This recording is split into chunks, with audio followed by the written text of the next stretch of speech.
My name's Emma Hibbard. I'm one of the co-chairs for the Tufts Energy Conference. And today our speaker is Rebecca Wolf. She's a PhD offshore wind engineering student here at Tufts in the Offshore Wind Engineering department.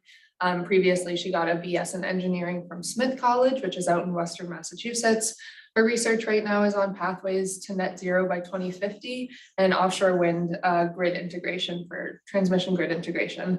And this is now her second year doing this at the Tufts Energy Conference. So she's a seasoned pro by now, but I'll hand it over to Rebecca. Thank you. So I think Emma pretty much covered my basics. Yeah, so something that comes up a lot in my research is the issue of language and how we talk about things. And energy specifically covers a lot of different disciplines. And depending on the discipline that you sort of approach this, the language that you use will change. This can be anything from how you talk about energy, so units. So from the scientific perspective, there are many different ways that you can measure energy, many different ways that you can display it. And when we talk about something like climate change and how we accomplish the energy transition, if we're all speaking different languages, it's really hard to sort of figure out what's going on and then actually talk about solutions, because you spend a lot of time putting in the work to interpret what the other person is saying. Say this as somebody who spends a lot of time reading pathway reports, and I have to keep in my head, what is a British thermal unit? What is an exajoule? What is a kilowatt? What is a kilowatt hour? And it's a lot to keep track of. So the idea behind this Energy 101 primer is that we want everybody to come into this conference and be able to speak the same language. And for those of you who've been in energy sectors for a while, a lot of this stuff might be a review for you, which is fine. And for those of you who are new to this, maybe new Tufts students, or maybe just new to the conference, new to energy, you might learn a lot from this. So I hope you do learn something. That's sort of the goal, one new thing. So that being said, we're going to cover what is energy. We're going to talk about energy generation through the lens of electricity. We're going to talk about the grid, and we're going to have time for questions at the end. But I am a teaching assistant here at Tufts, and my policy whenever I teach something is that if you have a question, you should ask when you have the question. And as I tell my students, the only stupid questions are the questions that you don't ask. So if you have a question like, what is an atom? You know, whatever your question may be, please ask. You know, that is the goal. We want to answer your questions here. So think of that final point as something that is throughout the presentation. So we're going to start with a question that I have for you. What is energy? What do you think of when you hear the word energy? What is energy?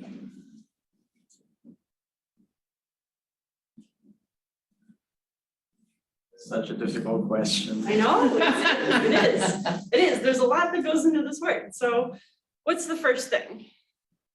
Just like the first thing that pops in your head when you think energy. A light bulb. Ooh, okay, light bulb. Light bulb. I'm thinking something that's jiggling, whatever that moves. Okay, so yeah, movement. You know, if you have a kid or maybe a younger sibling, you know, they're so energetic. My cousin had a baby, and he's 5 now. I can't believe how he got so big.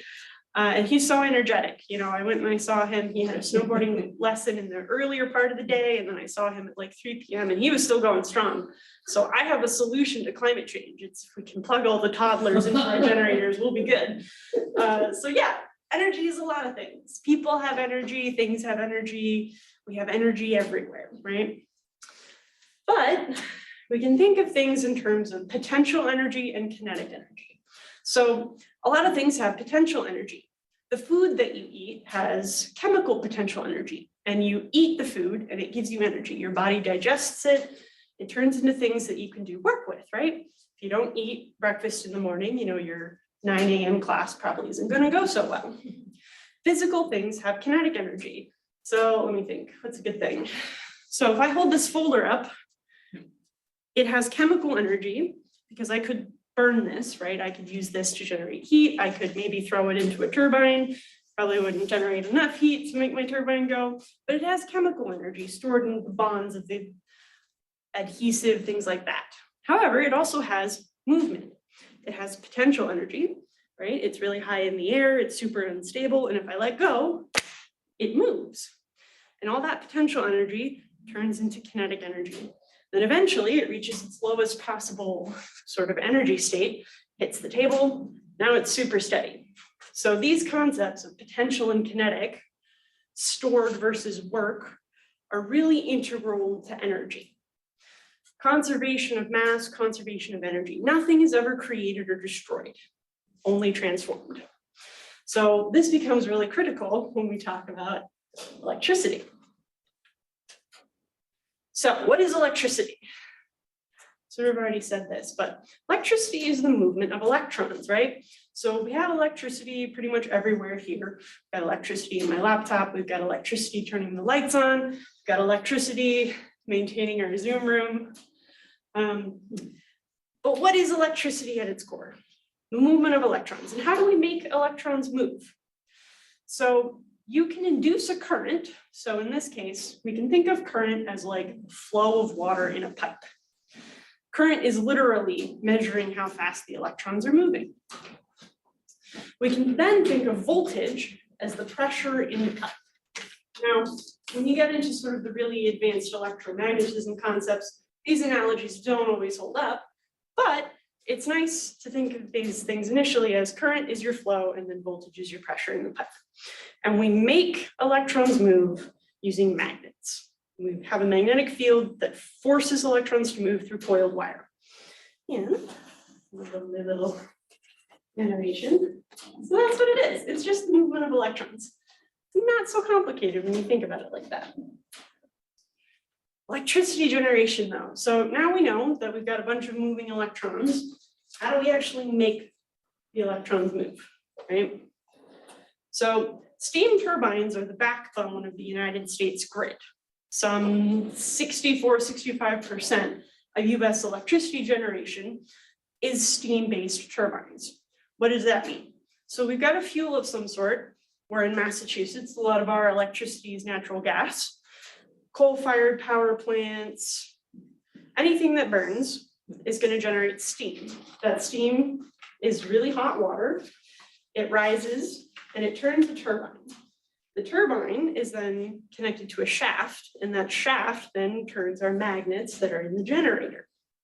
I've got a handy dandy little graphic here. So we've got our steam that's created by some sort of combustion. This turns our rotor. The rotor shaft goes into our generator. We've got a stator and a rotor. The stator is stationary. The rotor rotates. Really nice, easy names. So once you've got this rotating magnetic field, you've got a bunch of coiled wire in here that forces electrons to move, that heads out into the grid, and it ends up with us. However, when we get down to more of how the generator works, it's really just magnets. I have a lot of people ask me, like, I don't know how a generator works. You know, I get the concept of steam, I understand that the turbine is rotating, but what is a generator, right? So here you can see we've got our rotor, we've got our stator. So again, the rotor is rotating, the stator is stationary, and you've got coiled wire here, and sometimes you have lots of windings. So when you get into more advanced magnetic and electromagnetic concepts, you know, you can increase the amount of electrons that you can move by making your magnets bigger. You can also increase it by having more coiled wire. There are a lot of things that impact it. But here we have a regular hydroelectric turbine. So these things are big. So this is actually to scale. That's a person. Hydroelectric dam turbines are big. You've got water going in. So this is not a steam-based turbine. It's a regular water-based turbine. And it's using gravity, right? So we talked about our folder and dropping our folder. In this case, we've got a lot of kinetic energy that is caused by gravity pulling on the water, right? When it's behind the dam, it's got a lot of potential energy. It's got a lot of mass. Water is really dense. And then you can open the wicket gates. I love that name. And then the water rushes through. And because it's got a force acting on it, gravity, spins our turbine, spins our generator, and it works out. However, we're talking about renewable energy. We're talking about the energy transition. Big theme is climate change here at the Tufts Energy Conference. Renewable energy is an interesting case. So we've got wind turbines and we've got solar panels here. Wind turbines operate on very similar principles. Instead of using steam or regular water, it uses air to spin a turbine. But it's the same concept when you get into the gearbox. You know, you've got a rotating shaft. The shaft rotates the rotor, and you've got magnets and coiled wire, same as you do with a regular turbine. However, what about solar panels? How do solar panels work? Is it magic? It's my favorite question for students. Is it magic? Photoelectric effect. Photoelectric effect. That's a lot of words though. What does that mean? Basically, like light has energy and it strikes it, and so it makes electrons move. Very good, very good. So I don't know if my friends on Zoom heard that, but you were kind of quiet. But yeah, so light has energy, right? We've got a big ball of gas in the center of our solar system, right? It's got the sun, and that's emitting a lot of radiation. Light, we need that. We need that to see, we need that for photosynthesis. It's really important. But we can also use it to make electron moves in our, photovoltaic cells, right? And there are two different ways, but primarily you've got solar PV. And this is interesting. This gets into the concept of direct current power. So regular generators, rotating generators, are inducing current through rotation. And what ends up happening is we end up with alternating current, right? That's the basis of our power system, right? And if you've ever gone to another country, so if you're from the US and then you've gone to another country, you might have encountered an issue with your electronics. And if you want to plug them into the wall, you usually need a converter. Can anybody tell me why that is? It's okay if you can't, but it looks like you have a thought.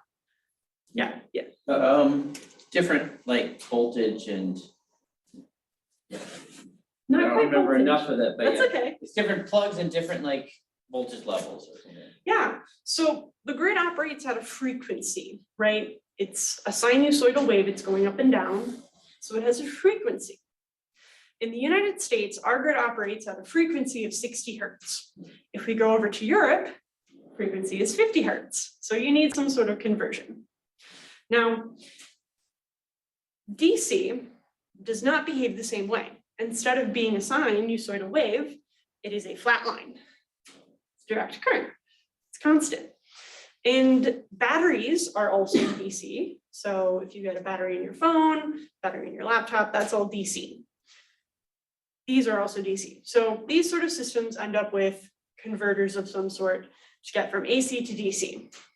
And they're scattered sort of everywhere, right? But something that's really up and coming in sort of power systems research, and when we talk about the energy transition, is the concept of high voltage direct current power. Because DC has some interesting properties because it's got that flat wave. And the big advantage is the fact that you have less power losses over long distances. But DC is not necessarily a nascent technology, but it's not as well developed as AC power, because pretty much everything in the world is AC. We have a couple of long distance transmission lines that are point to point that are DC to reduce those power losses, but we don't have any large scale HVDC grids. And so when we talk about the energy transition, when we talk about connecting offshore wind, the conversation really pivots to how do we develop HVDC power? So there's a lot of research going into that, and that's something that I am aware of. But it's an interesting concept because DC power was proposed at the same time that AC power was proposed. Problem is, AC won the current war, DC lost. But now we're sort of coming back to it, 150 years later. So it's interesting to see variations on a theme. Do you mind explain a little bit about semiconductor material? Why is it essential for solar panel to work? Yeah, so it's sort of back to the movement of the electrons. So semiconductors are an interesting technology. They're pretty much in everything, but it's helping conduct electrons, right? So we need to induce a current, we need it to conduct, right? We need the electrons to move. And so, He doesn't want it to move back, he just wants to move into one Yeah. direction. and I don't know if my friend in the back wants to talk more about it. I admit I'm not a solar expert. I like things that spin. But yeah, how do solar cells work? That's an interesting question. I know sort of on a macro level is that you need very specific materials, right? Like if I put my folder out in the sun, I'm not going to have a solar panel. But the materials that we use to make solar panels are really important because we need to have electrons that move, and then we need sort of the electrons to come back. We need a full circuit, right? And we need it to be able to excite because of the sunlight, and then we need the electrons to move. So I'm not sure I fully answered your question, but it's a good one. Yeah, materials are very important. Yeah. So new developments within the renewable space. So offshore wind is one that I find very exciting, but I know not everybody shares my opinion. Offshore wind structures are some of the biggest structures built by man. The GE Haliade X turbine has a blade that is over 100 meters long. Longer than a football field, and that's one blade. So then the tower itself has to be longer than that. And then altogether, it's got a really big swept area. They're huge. And that's a 14 megawatt turbine. And I've heard some rustlings in the turbine design space that they're thinking about releasing a 20 megawatt turbine design. And I have no idea how big that thing is going to be, but it's exciting to think about, how big can we make them? How big is too big? Geothermal energy is really popular in places like Iceland. Geothermal pumps are popular kind of more wider in the world because it has a smaller need, but a wider applicability. Biofuels are interesting as a replacement for, for cars maybe, but also for, could we burn biofuels to keep our steam turbines going? Wave power is, again, sort of the same concept as offshore wind, but instead of using wind as your moving fluid, you use the waves. Waves are really consistent. We always know when low tide and high tide is going to be. Because the fluid is denser, it's more energy dense as well. And finally, we've got energy storage. So what's a big drawback to renewable energy? Off the top of your head, what's one big drawback? Expense. That's one.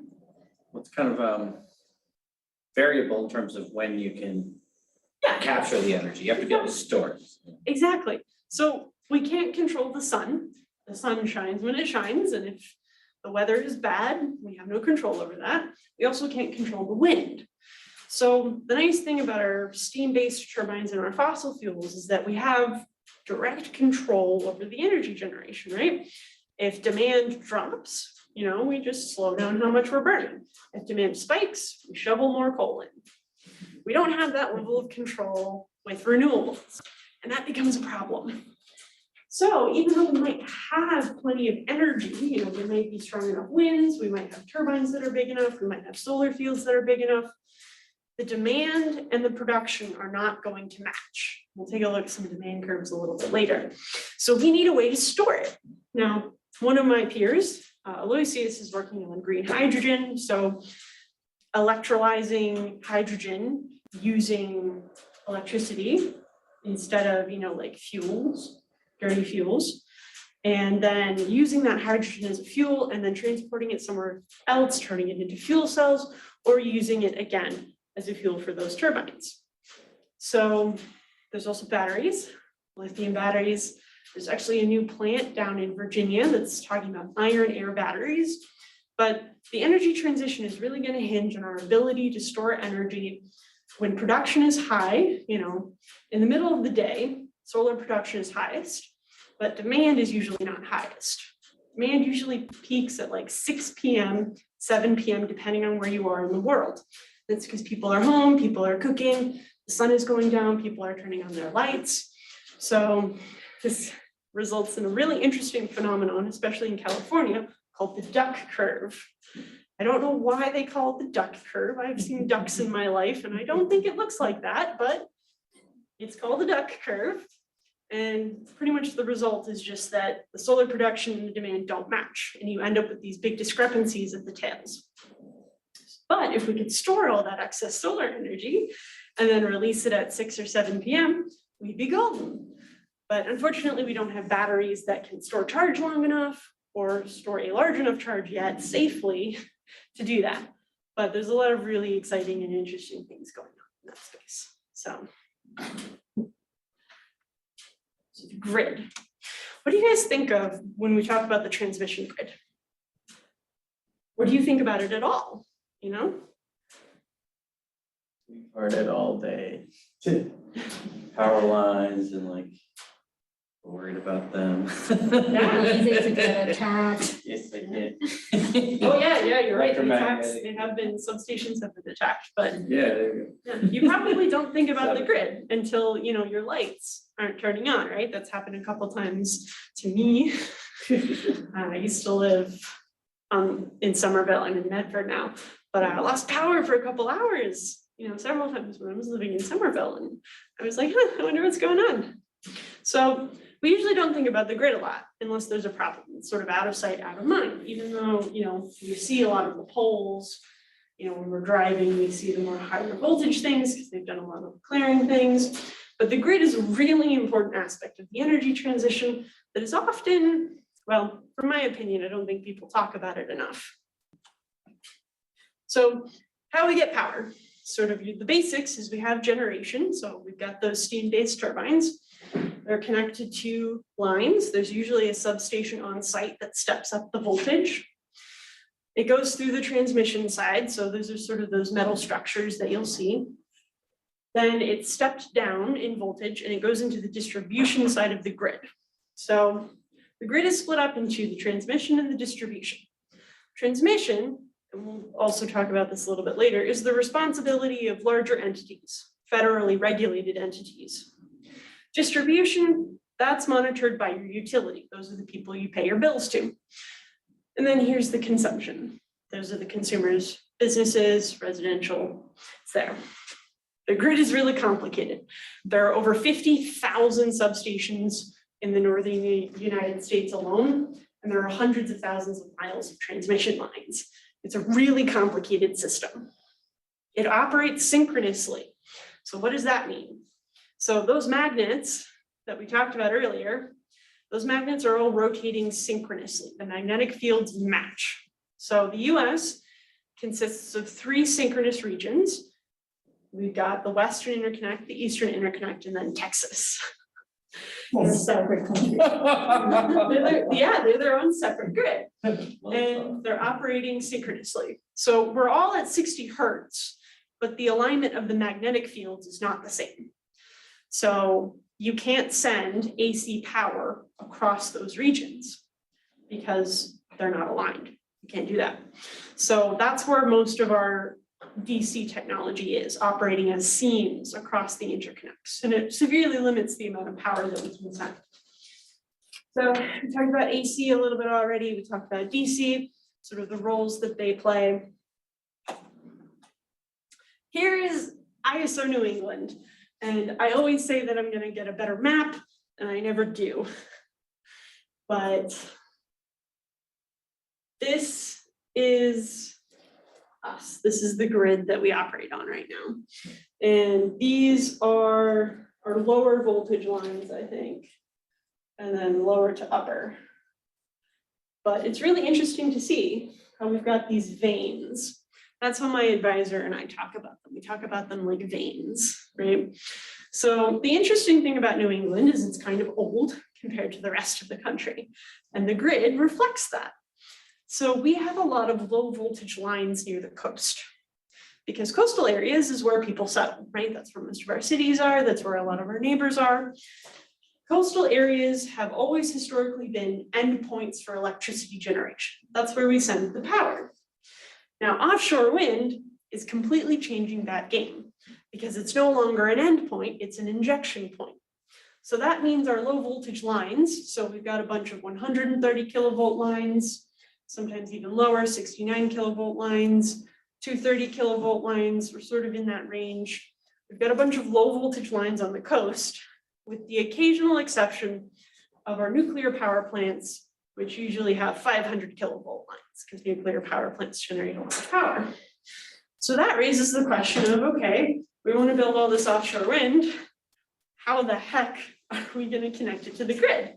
Because you can't send a lot of power on 130 kilovolt lines, you can't. It's too small, think of it like an artery, it's too small.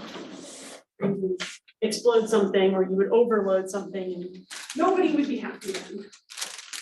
So I spent a lot of time looking at maps like these, looking at points of interconnection, so those are substations where we're gonna literally connect the cable, asking what can we do, how do we overcome this?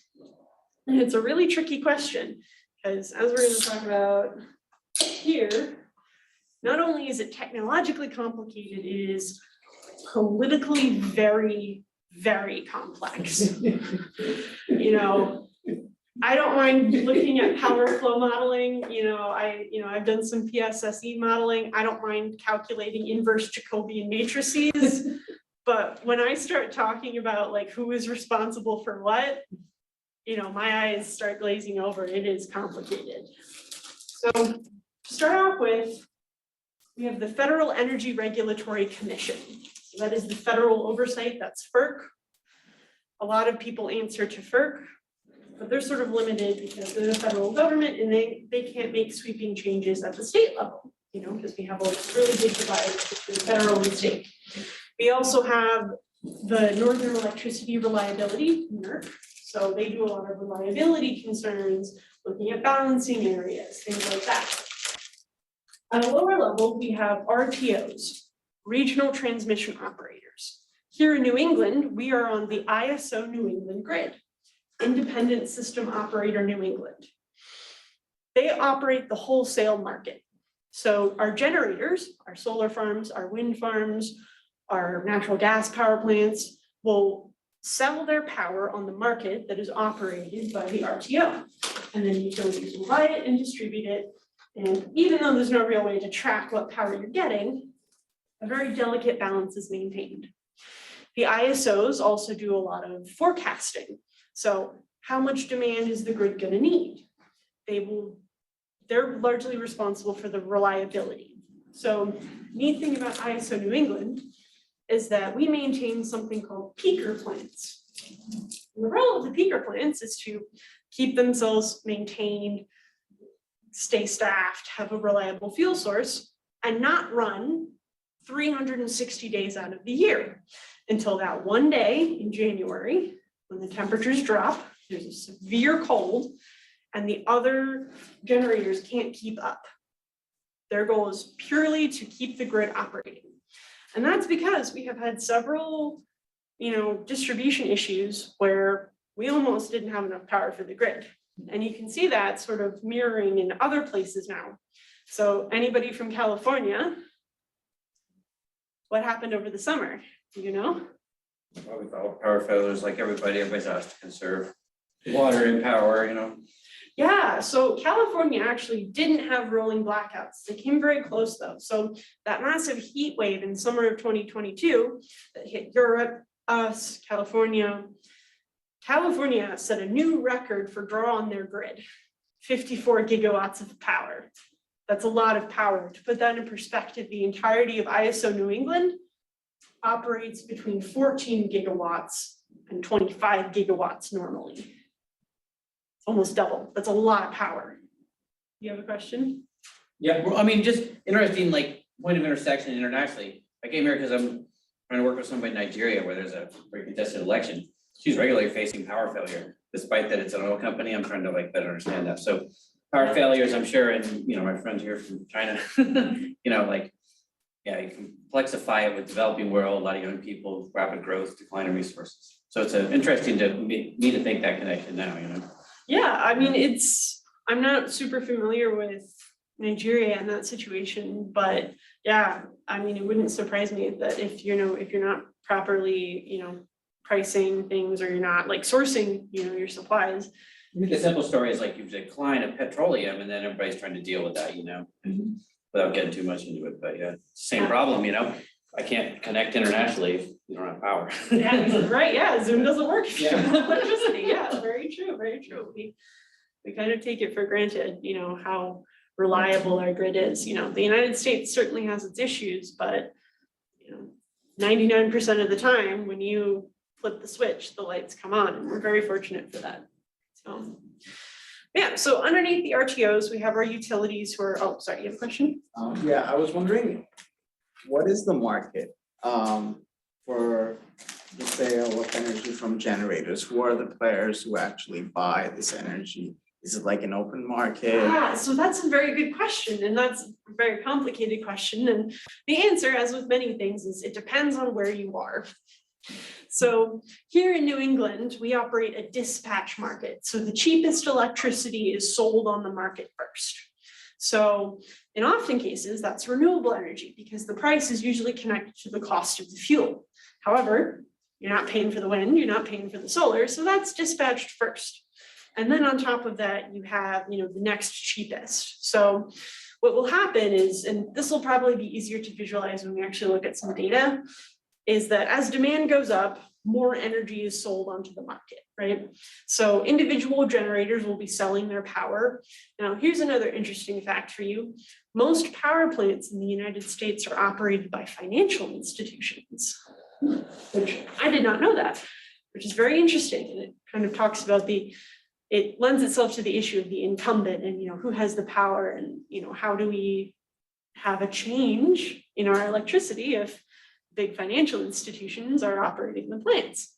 It's an interesting question. The professor here at Tufts, Professor Kate Skarnick, probably can go into that way more. She's a really wonderful professor and she teaches a class specifically on electricity markets. So would recommend. But yeah, who are the big players? It depends. And is it an open market? Also depends. So there was a big historical shift in the United States towards deregulation. And most markets in the US are deregulated markets in some form or another. Some are more deregulated than others. So the open market is just the cheapest energy is dispatched first, and then you keep dispatching the next cheapest to keep up with demand. And then if demand drops, people get edged out because they can't, drop their price. Most grids also operate an auxiliary market. And the auxiliary market is also sometimes called a reserve market. And those are for people who maybe aren't in it for the really rapid profits that you get in the main market, but they're there for, hey, I'm here for voltage control, I'm here for voltage stability, frequency stability, I'm here to act as the buffer for the grid. And those aren't necessarily always peaker plants. Peaker plants are usually sort of maintained very separately by the RTOs. But the whole idea is that there are two markets, very competitive market, and then you've got sort of your backup market. So does that answer your question? Yeah, but who are the big players? I don't know that I have a good answer to that. Probably National Grid here, Eversource.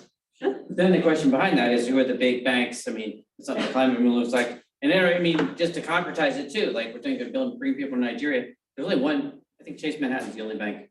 Not to be owned by Jamie Dimon, who I just learned is a Tufts person. So, I worked on clean source energy a little bit, but we didn't ask these questions. It's getting me thinking smartly, like who are the big users? The universities probably, that's probably why you're here, and who are the banks that finance it, all those questions, they've been asked for a while. I think folks are taking it to a new level, which is great, Yeah, but detangling the system is really hard. Yeah. Especially since, here in the US, the grid has developed very organically, who is responsible for what, who built this originally.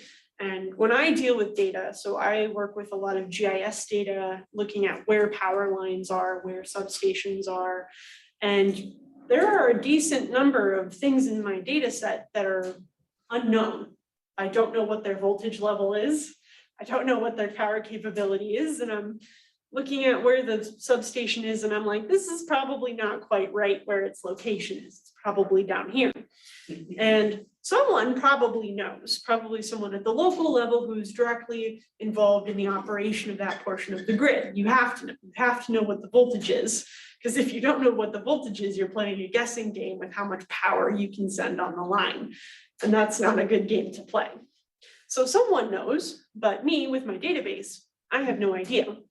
And it's probably because, transmission operators have changed names, companies have been bought, companies have been sold, companies have completely dissolved. So you can add on a whole other level with the historical aspect of how the grid has developed. And they're really interesting questions that should be interrogated, but that doesn't help me figure out, okay, what is the voltage of this line? But it's really complicated. So as a sort of subsect, about 60% of the US grid is managed by an ISO or an RTO. The other 40% are operated by vertically integrated utilities. Now, these are utilities that operate both the distribution side of the grid and the transmission side of the grid. However, they are in turn regulated by their state's Board of Public Utilities. So they're still regulated, but they're not mandated by FERC.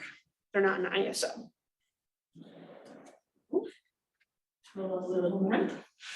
So you can see the divide between the synchronous regions right here. So this is the Western interconnect. See the very jagged line. Here's the Eastern interconnect. And then there's Texas, which is a very interesting subset.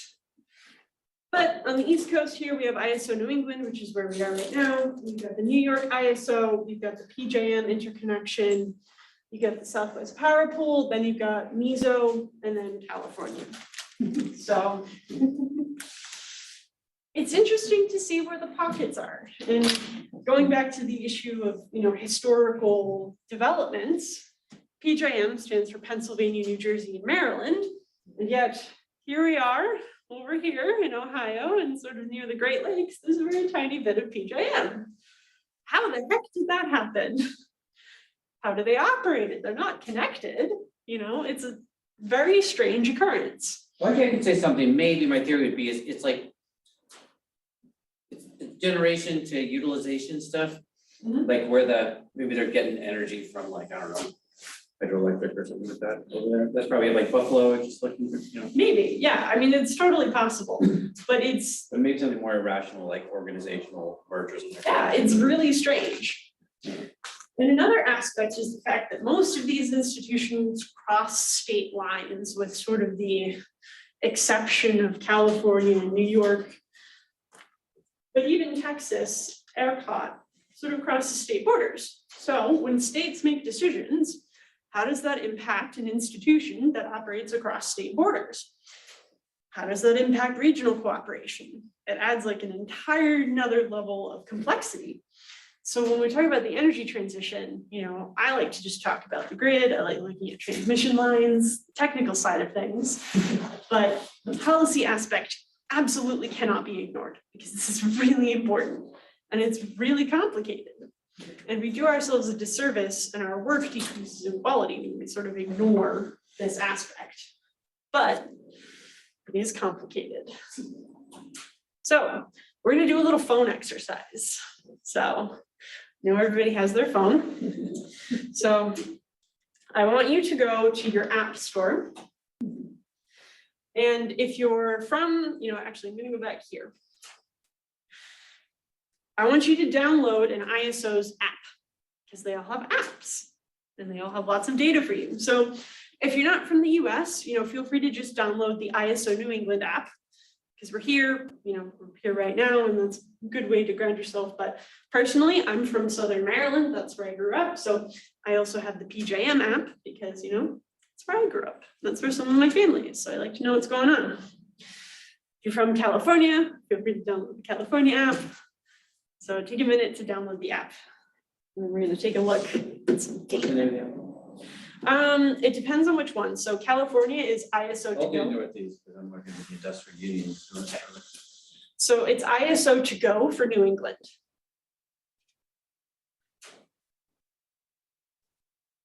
I mean, probably if you overlay the manufacturing, really it has to do with industrial geography, I would think, some level, probably. Maybe. Probably, because I talk too much, we can have more doubt. But the steel workers and the Sierra Club had this long-term partnership, and I think a lot has to do with who are the biggest consumers? Historically, it's been steel, auto, aluminum. So knowing some of that history, you can map it around. That would probably make sense. This is like the Rust Belt, who is the Rust Belt? Yeah, that's a good point. It's something that should definitely be interrogated more. It's something that's definitely worth exploring. it's not something I personally have had a chance to explore, sort of the historical, how did this happen? But it's, yeah. Russ, That may have changed now, it's like, yeah. I mean, the steelworkers, they're USW, but they're healthcare, so like, you probably, if you did these maps, you'd see healthcare institutions and universities as the driver of the economy. Yeah. So has everybody found at least one ISO app or it's totally okay if you are. They're all sort of variations on a theme for their name. So ERCOT is called ERCOT, PJM now, California is ISO today, and New York is ISO to go. But we are gonna look at ISO New England because that's where we are. And I think it's good to be grounded in a place and to know where you are.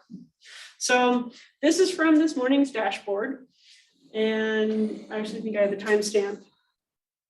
As of 8:40 a.m. I don't think that's correct. I think I had this at like 10:40.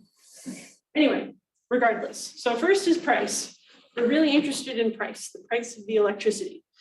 This has a lot of variation. So today was sort of a warmer day. It was like 40, even though it felt like 35. We just sort of got off of Snowmageddon. Maybe have Snowmageddon again. But the price is pretty cheap. When we look at our curve, we're sort of in that mid-morning peak, right? So this is where people are waking up, they're making breakfast, they're going to work. And when they get to work, sort of things settle down because everybody's concentrating in one place. Home use goes down. And we can see here, here's sort of our evening peak. Yeah, so we're consuming about 15 gigawatts of power, 15,000 megawatts at this point. Most of our electricity comes from natural gas. We had a huge push for natural gas to reduce our carbon dioxide emissions. And that's sort of come back to bite us in the butt. This is what's happening with natural gas. War. Yeah, this is the war in Ukraine. And we're having issues sourcing our natural gas. We're exporting a lot of natural gas to Europe. Prices are skyrocketing. Russian natural gas is really, there's a lot of moral things when we talk about that. So our push for natural gas may have been a bad idea. But then our next is nuclear. So our nuclear power tends not to change. So if we were to zoom in on this and we were to look at how much power we were generating from our nuclear, it stays about, we are at 99% of our nuclear capacity. So nuclear power is what we call base load. It doesn't really turn off. It's always meeting our demand, right? Because nuclear power plants are most happy when they're running, and constantly turning them off and on is not a good idea. It adds more wear and tear on your reactor, and there's a lot that goes involved in that. So base load supply is really important because we just want to turn it on and leave it. We have net imports. Does anyone have any guess on who we're importing power from? West Virginia. Canada. Canada. Yeah, Canada. So interesting question is, I wonder if it's mostly hydro from Canada, right? The Hydro-Quebec line that got absolutely annihilated. I'm very curious to know what the crossover is between our net imports and our hydro. How did it get annihilated?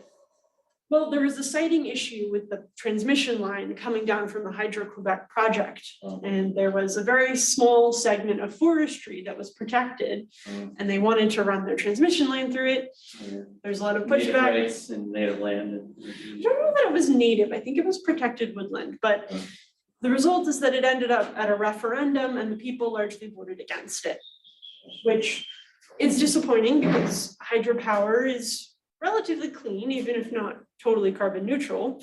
But in my opinion, people deserve a say in what happens.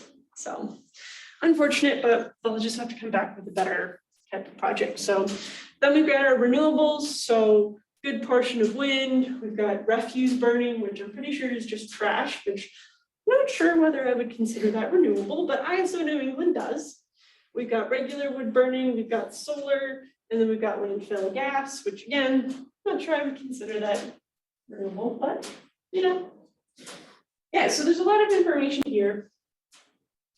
It's really interesting to think about it and look at it and know that it's there.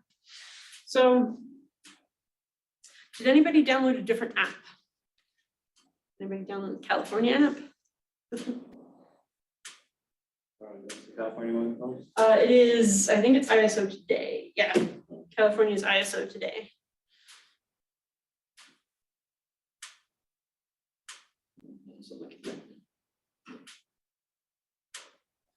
So for California, right now, renewables are meeting 35% of demand. Their capacity right now is 39,000 or about 40 gigawatts. And their current demand is about 23 gigawatts. Summer. Yes. That's why I'm brother left the state. Yeah, it's really hot. So the ISO plays a really important role, but they're also sort of limited in what they can do. But nice thing is that all of the data is publicly available. So for people like me, I can go in and I can download it and I can, write papers about it and ask questions. But we are coming up on a real issue with natural gas. And so we have put all of our eggs in one basket, put all of them in the natural gas basket because we really needed to reduce our carbon dioxide emissions. But now we have an understanding about methane. We know that methane has a greater warming impact and we produce a lot of methane from our natural gas burning, the production of natural gas. So there are a lot of questions that we have to ask ourselves about how do we get to net zero? How do we accomplish the energy transition? Because we need to maintain this reliable grid. These lines need to match. So the forecast, the actual consumption need to match. Because, people aren't going to want to sacrifice a reliable grid for renewables, even if climate change is important. But Texas, I like to pick on Texas. I promise I don't hate Texas.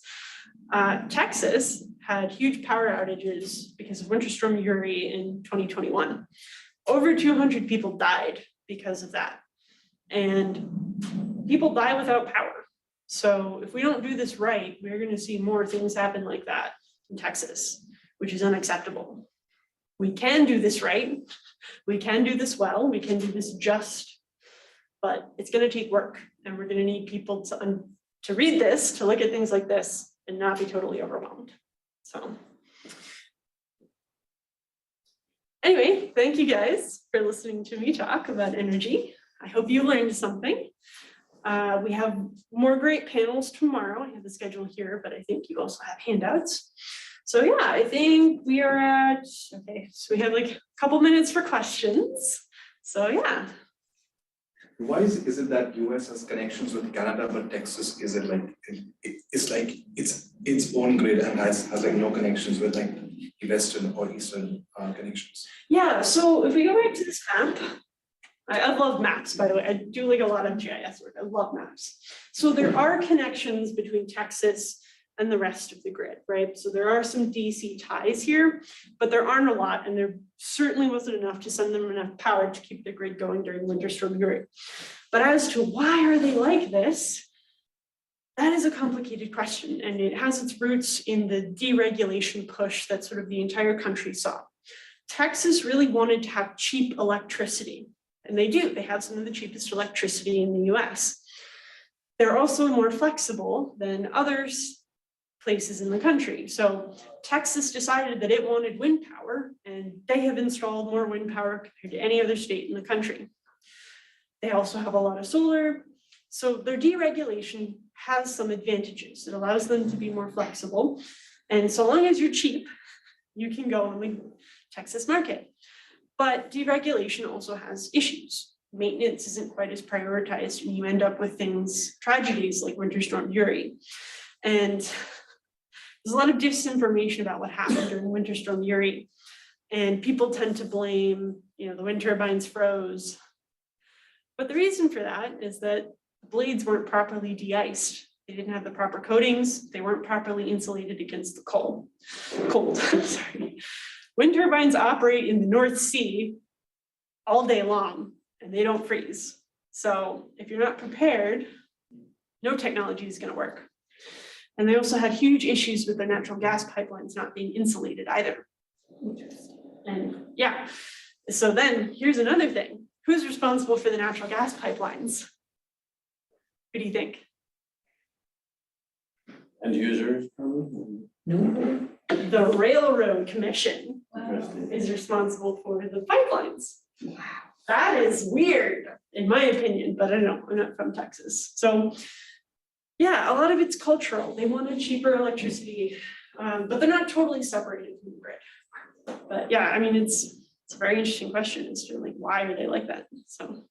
I mean, I guess to throw out, and this is beyond the scope of this conference, was beautifully scientific, but this model also assumes a lot of things about like the state system, global, state solutions. And I mean, personally, I think we're devolving, we're gonna have a breakup in some ways, like, and so maybe some of this model is not gonna work because these disruptions weren't anticipated. So this, the deglobalization kind of like angle, not the radical deglobalization, but I think it's something to think about, like, obviously this kind of planning doesn't work. I work for the Sierra Club, it's not working because we are disrupting the system. So maybe there's gonna be a shift, I mean, definitely logistics to like relocalization, regionalization that may throw this whole stuff out. Because I mean, the issue of land is complicated. I want my power on, but I don't know if I want native, Yeah. So I'm just throwing out the, you're a modeler and that's good, but it's something to think about as we think about what the system is. Questions that I have sometimes when I talk about pathways to 2050 is, what is the grid gonna look like? Are the ISOs even gonna be the same? Are we gonna have new ISOs? I mean, deglobalization is a really, what is it gonna look like? And then here's a question, what do you think it's gonna look like? And do you think it's gonna look like what you think it should look like? I think a lot of, even the labor movement is like that. Sorry, we just have to Yeah. wrap up soon, Yeah. since it's 8:02, so Yeah. thank you so much, Yeah. Rebecca, this was awesome. I'm gonna stop the recording Okay, now. yeah.